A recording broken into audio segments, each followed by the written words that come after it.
എനിക്ക് തോന്നുന്നു ഏറ്റവും കൂടുതൽ സെലിബ്രേറ്റ് ചെയ്യുന്നത് ശ്രീജൻ അല്ലേ? ശ്രീജുൻ ഓക്കെ. ശ്രീതു ആൻഡ് അർജുൻ, നിങ്ങൾ ഇടയ്ക്കിടയ്ക്ക് ഇങ്ങനെ പ്രേക്ഷകരെ ഞെട്ടിച്ചോണ്ടിരിക്കും. ആദ്യം ഇവരുടെ ഒരു ക്രിസ്ത്യൻ അറ്ററിലെ ഒരു വെഡിങ് ഷൂട്ട്, ഒരു ഫോട്ടോഷൂട്ട് പ്രീ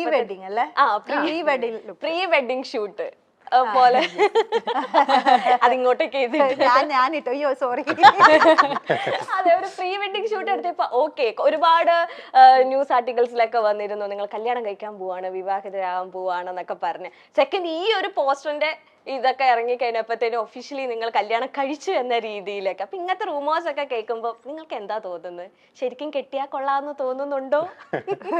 റൂമേഴ്സ് പലതും നമുക്ക് കേൾക്കാലോ. ഇത് അതിപ്പോ ഒരു മാർക്കറ്റിംഗ് ആണ്. ചിലവരത് വിറ്റ് ഏൺ ചെയ്യുന്നു, ലൈക്ക് ഓരോ എന്തെങ്കിലും ഒരു ഗ്ലിംസ് കാണുമ്പോൾ അത് ചെയ്യുന്നത് എല്ലാം മാർക്കറ്റിംഗ് ആണ്. അപ്പൊ അതിനൊരു പോസിറ്റീവ് എടുക്കുന്നു, അത്രേ ഉള്ളൂ. റൂമേഴ്സ് കേട്ട് കേട്ട് പളകി വരെ അപ്പൊ അങ്ങനെ വിട്ടു. ഇതന്നെ അത് നിങ്ങൾക്ക് അറിയാൻ വിട്ടു. ഇവര് പ്രൊഫഷണൽ ആണ്, ഇവര് ആ ഒരു രീതിയിൽ അത് എടുക്കുന്നുള്ളൂ, മനസ്സിലായി? അവരവരുടെ ലൈഫിലേക്ക് അത് എടുക്കുന്നില്ല. അവരതൊരു ആ ഒരു മൊമെന്റ് അവരിങ്ങനെ മീൻസ് ആ ഒരു പ്രോജക്റ്റിന് വേണ്ടി ചെയ്യുന്നു, എൻജോയ് ചെയ്യുന്നു, അത് പോകുന്നു, അത്രേ ഉള്ളൂ. പക്ഷെ പ്രേക്ഷകർക്ക് നിങ്ങൾ എന്തോ ഭയങ്കര ഇഷ്ടമാണ് ഒരുമിച്ച് കാണാനും നിങ്ങളെ ചെയ്യുന്ന വർക്ക്സ് ഒക്കെ. പിന്നെ ഞാൻ ഒരു കാര്യം ശ്രദ്ധിച്ചത്, ഇൻസ്റ്റാഗ്രാമിൽ ഇപ്പൊ ബിഗ് ബോസിന് ശേഷം ഒന്നെങ്കിൽ അർജുന്റെ ഫീഡ് എടുത്ത് നോക്കുമ്പോൾ ഒന്നെങ്കിൽ അർജുന്റെ സിംഗിൾ പിക്ക്, അല്ലെങ്കിൽ വിത്ത് ഷർണിയോടൊപ്പം, അല്ല സോറി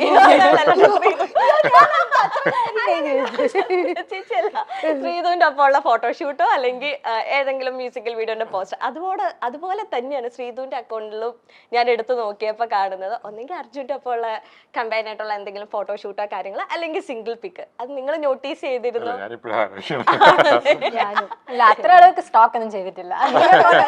ഇന്നലെ ഇത് കുറെ സീസൺ സ്റ്റോക്ക് ചെയ്തപ്പോ കണ്ടുപിടിച്ചതാണ്. ബിഗ് ബോസിന്റെ കഴിഞ്ഞ സീസണിൽ, അതായത് അവസാന സീസണിൽ നമുക്ക് ഏറ്റവും പ്രിയപ്പെട്ട കോംബോ ഏതായിരുന്നു എന്ന് ചോദിച്ചാൽ പലരും പറയാനിടയുള്ള ഒരു കോംബോയാണ് അർജുൻ ശ്രീതു. ബിഗ് ബോസ് തുടങ്ങിയ നാൾ മുതൽ പലരുടെയും കോംബോകൾ നമ്മൾ കണ്ടിട്ടുണ്ട്. എങ്കിലും ആദ്യത്തെ സീസൺ കഴിഞ്ഞ് അതൊന്നും അത്ര സീരിയസ് ആയി പ്രേക്ഷകർ ഏറ്റെടുത്തിരുന്നില്ല. പേളി മാണി ശ്രീനിഷ് അരവിന്ദ് കോംബോയ്ക്ക് ശേഷം മറ്റൊരു അത്രയും കടുത്തൊരു പ്രണയകഥ ബിഗ് ബോസിൽ വന്നിട്ടില്ല എന്ന് തന്നെ പറയാം.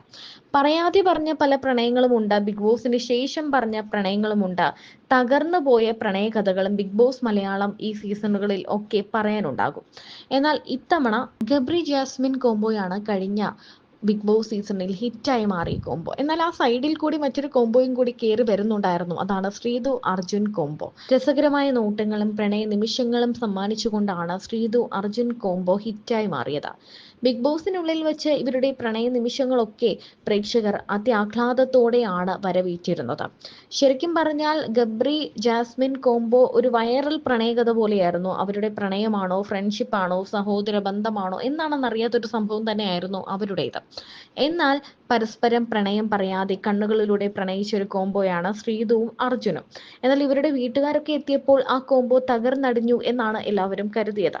എന്നാൽ ബിഗ് ബോസിൽ നിന്ന് ഇറങ്ങിയ ശേഷം ഗബ്രിയും ജാസ്മിനും ഒരു കോംബോയായി, അല്ലെങ്കിൽ ഉറ്റ സുഹൃത്തുക്കളെ പോലെയോ ഒരു കപ്പിളിനെ പോലെയോ ഒക്കെ മുന്നോട്ട് പോയപ്പോൾ ഷൂട്ടിംഗ് തിരക്കുകളും ഫോട്ടോ ഷൂട്ടുകളും ഒക്കെയായി സജീവമാവുകയായിരുന്നു ശ്രീതുവും അർജുനും. ഓക്കെ, ആൻഡ് ഇപ്പൊ എന്തായാലും അർജുനോട് ചോദിച്ചു എങ്ങനെയാവണം പ്രിയതമ. അപ്പൊ അർജുൻ പറഞ്ഞു എനിക്ക് അങ്ങനെ സങ്കല്പേ ഇല്ല, എന്റെ ആ കാലഘട്ടമേ കഴിഞ്ഞു എന്നാണ് പറയുന്നത്. അപ്പൊ ശ്രീതുവിന്റെ മനസ്സിലത്തെ സങ്കല്പം എങ്ങനെയാണ്, പ്രിയതമൻ എങ്ങനെയാവണം? ഇനി ഈ ആൻസർ തന്നെ പറയല്ലോ എന്തെങ്കിലും. അല്ലല്ല, അങ്ങനെയല്ല. ഇപ്പൊ എനിക്ക് അറിയുന്നില്ല എങ്ങനെ ഉണ്ടാവണം, അങ്ങനെ ഒരു എക്സ്പെക്ടേഷൻ ഒന്നും ഇല്ല. വരുമ്പോ അപ്പൊ നോക്കാം. എന്നാൽ എന്തെങ്കിലും ഒരു ക്വാളിറ്റി, എക്സ്പെക്ടേഷൻസ് വേണ്ട. സങ്കടം എക്സ്പെക്ടേഷൻ എന്തിനാ വെറുതെ വെക്കുന്നതെന്നാണ്. എന്നമോ ഞാൻ എക്സ്പെക്ട് ആയി ഹേർട്ടാണ് സോ അത് കണ്ട് നോ സങ്കല്പം. നമ്മുടെ മലയാളത്തിൽ എക്കാലത്തെയും പ്രണയ ജോഡികൾ നസീർ സാറും ഷീലാമയും കൂടെ ആക്ട് ചെയ്ത് പണ്ടത്തെ ഒരു മൂവിയുണ്ട് പ്രിയതമ എന്ന് പറഞ്ഞ. അത് ഭയങ്കര റൊമാൻറ്റിക് ആയിട്ടുള്ള ഒരു മൂവിയും കാര്യങ്ങളൊക്കെ. അതിന്റെ എന്തെങ്കിലും റെഫറൻസ് അല്ലെങ്കിൽ അങ്ങനെ എന്തെങ്കിലും കേട്ടോ, ഇപ്പൊ അറിഞ്ഞതാണോ അങ്ങനെ ഒരു മൂവി ഉണ്ടെന്ന്?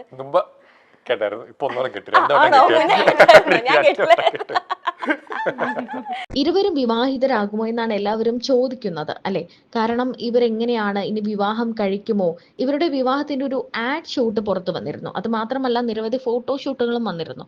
ആ സമയത്തൊക്കെ എല്ലാവരും ചോദിച്ചത് ഇരുവരും ഇത് ഇവരുടെ സേവ് ദ ഡേറ്റ് ആണോ, അല്ലെങ്കിൽ പ്രണയ നിമിഷങ്ങളാണോ, വിവാഹത്തിന്റെ ഒരു ആൽബത്തിന്റെ ഒരു റിലീസ് വന്നപ്പോൾ ആ സമയത്തും എല്ലാവരും ചോദിച്ചു, അയ്യോ അർജുനും ശ്രീതും വിവാഹം കഴിക്കുകയാണോ, അതും ശരണ്യ ആനന്ദാണ് ഇതിനെല്ലാം ചുക്കാൻ പിടിച്ചു നിന്നത്. ഇവരുടെ ഇന്റർവ്യൂസ് ഒക്കെ വളരെ വേഗത്തിലാണ് വൈറലാകുന്നത്.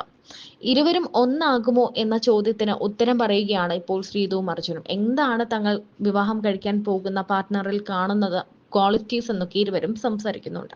ഒരു പ്രിയതമ എന്നൊരു മൊമെന്റിൽ ഇങ്ങനെ ലൈക്ക് കല്യാണം കഴിക്കുന്ന ഒരു സീക്വൻസ് എടുത്തു. അത് നിങ്ങൾ എന്നായിരുന്നു എസ് പറഞ്ഞു എന്ന് പറഞ്ഞതാണ് ഏറ്റവും വലിയ കാര്യം, ചേച്ചി പറഞ്ഞു. ഓക്കെ, അപ്പൊ ആ ഒരു മൊമെന്റ് എടുത്തപ്പോ ഓ ഇത് നല്ലൊരു ഒന്ന് കിട്ടിയാൽ കൊള്ളാം എന്നൊക്കെ, നോട്ട് ലൈക്ക് ശ്രീധുനല്ലോ ഇനി അത് പറയരുത്, ഇത് കൊള്ളാം അപ്പൊ ഓക്കെ, അങ്ങനത്തെ അങ്ങനത്തെ എന്തെങ്കിലുമൊക്കെ ഒരു ചിന്ത മനസ്സിൽ വന്നു ആ പ്രസന്റ് മൊമെന്റിൽ?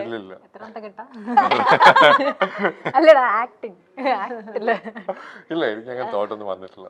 ഓക്കെ, അത് എത്ര ടേക്ക് എടുത്തു ഇവര് ആ ഒരു ചെയിൻ കെട്ടുന്ന അത് സീക്വൻസ് ഷൂട്ട് ചെയ്യാനായിട്ട്? ശരണ്യാണ് കെട്ടിയത്, ഞാനല്ല കെട്ടിയത്. ഞാൻ ഇങ്ങനെ വെച്ചല്ലോ. അല്ല കെട്ടിയിട്ടില്ല, നമ്മള് കെട്ടുന്ന സീക്വൻസ് ചെയ്തിട്ടില്ല. ഓക്കെ, കാരണം നമ്മൾ കംഫോർട്ട് സോണിലാണ് പോയത്. അപ്പൊ കല്യാണം ഇങ്ങനെ വന്നതേ ഉള്ളൂ, ബാക്കിയെല്ലാം ഞാനാണ് കെട്ടിയത്. ഇല്ല, അങ്ങനത്തെ സീനൊന്നുമില്ല, ജസ്റ്റ് ആക്ടിങ് പോലെ സംഭവങ്ങളാണ്. ഇപ്പം നമ്മള് പ്രൊഫഷണൽ രീതിയിൽ ചെയ്യേണ്ട എങ്ങനെയാണോ അവരങ്ങനെയാ ചെയ്തിരിക്കുന്നത്. സോ അവർ ആ രീതിയിലാണ് എടുത്തിരിക്കുന്നത്, അങ്ങനെയാണ് ചെയ്തത്.